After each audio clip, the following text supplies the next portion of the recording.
Are you ready for the best upcoming first-person shooters of December? Let's do this!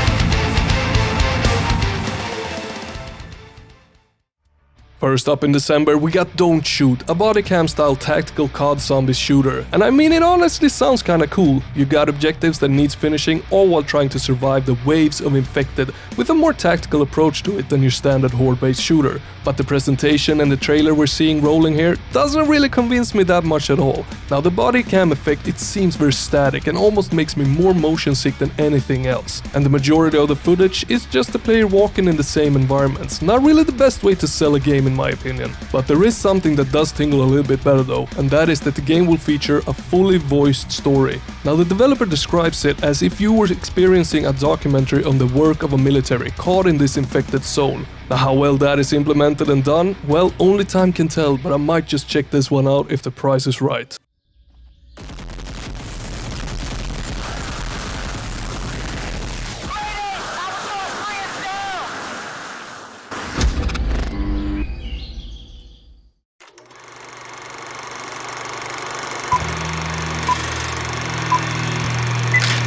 And next up we got Kingpin Reloaded, the remaster of the cult classic Kingpin game featuring Cypress Hill. And ironic enough, this remake, or at least the trailer of the remake, is making me a little bit insane in the membrane. I have a hard time seeing how this is an improvement from the old version. The comparison footage in the trailer just looks more or less exactly the same. Now I might be missing something crucial here, so please help me out in the comments, but the difference is almost unspottable for me. Nonetheless, this is one I really look forward to play, and right before it drops on November the 30th, we got Turok 3 Remaster. The old but golds are returning, and I love it.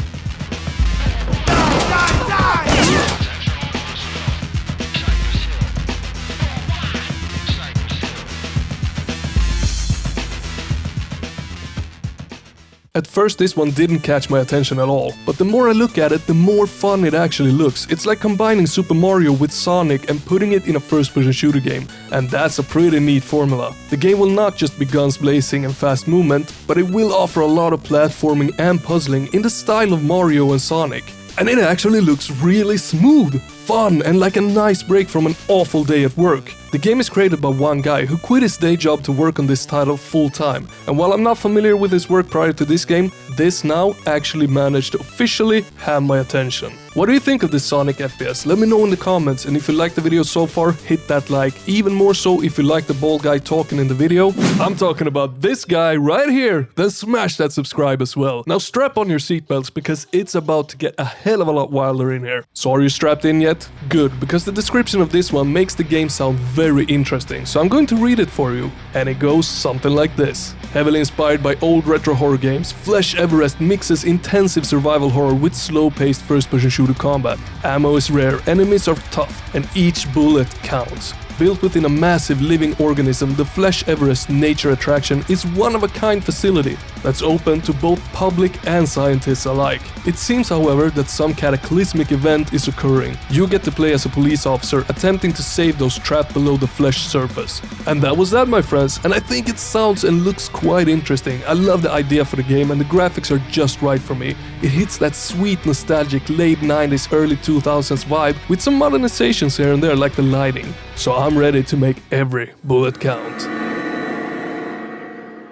Okay, hold up, now this actually looks really sweet, and it's a free-to-play arena shooter. But not only does it offer your traditional team deathmatches, it has 7 different game modes that twists and turns the rules to some really cool and fun things. As an example, one of the game modes called Alpha. It pits 7 players against 1 alpha player, and the alpha player has constant enhanced skills, and to become the alpha, one must kill the alpha. This opts for some super intense and incredibly fun times with your pals. Or hey, the Bratsky community that you should join if you haven't, because I will be hosting a community night with this game in December. And that's not all, the game will have a full-fledged campaign dropping in March of 2024. So this is definitely one to keep your eyes on. I have the wisdom of centuries.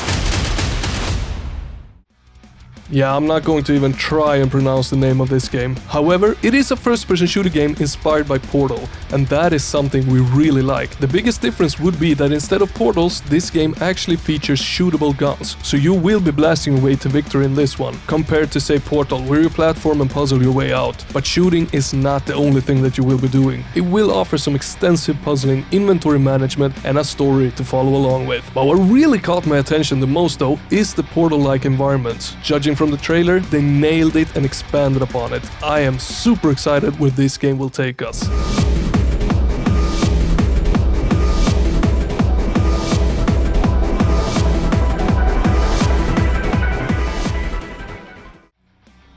Now here we got one that I'm very excited for. Not only do the graphics look great, the game boasts some serious creepy atmosphere. Now I did actually play the demo of it during Halloween, and it is challenging, it's fun, and it's very creepy. But the demo offered just a very small segment, and judging from the trailers, the environments and story seems to offer much more that I'm of course excited to check out. And in many ways this game does remind me of the newer Resident Evil games. We got the monsters, we got the slow pacing and movement, the horror environments, the guns that are very similar to Resident Evil, the inventory management, and the fact that every other bullet matters. And this is not a bad thing at all. Heck, I'm one of those who really enjoyed the later Resident Evil entries, but do know, this being a story-heavy game, it can be off-putting that it is dropping in early access, and you will not be able to finish the story until the full game drops.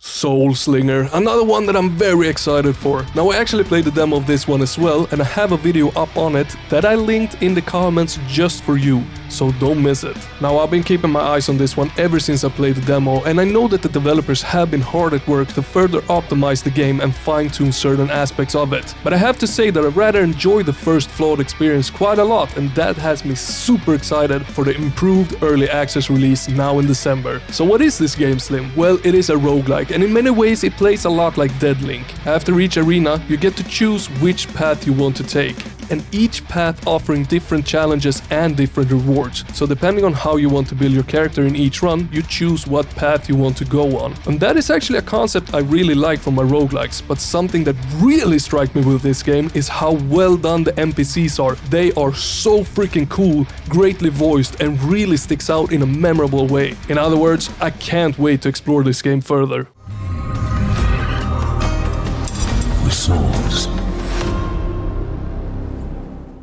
Okay, what the hell is going on in December here? We got more horror shooters than we got in October. Lost in Nowhere will pit you against puzzles, enemies, and a horror atmosphere. But the puzzles, they play a heavy role in this one. The goal of the game is to solve 3 puzzles to escape a complex labyrinth, all while the monsters of the darkness is out to kill you. Weapons and ammo, it will be very scarce in this game, and you will be needing both of those to solve the puzzles. In other words, I am totally screwed and will not be able to finish this game ever. But if you're up for the challenge, you will discover an abandoned small town, wander through a creepy graveyard, climb a dilapidated tower, and explore a dark forest with a silent lake. Each location will offer its own challenges and secrets, and I'm definitely not down for that. I mean, the puzzling bits and being chased is a bit too stressful for me, but let me know if you're down.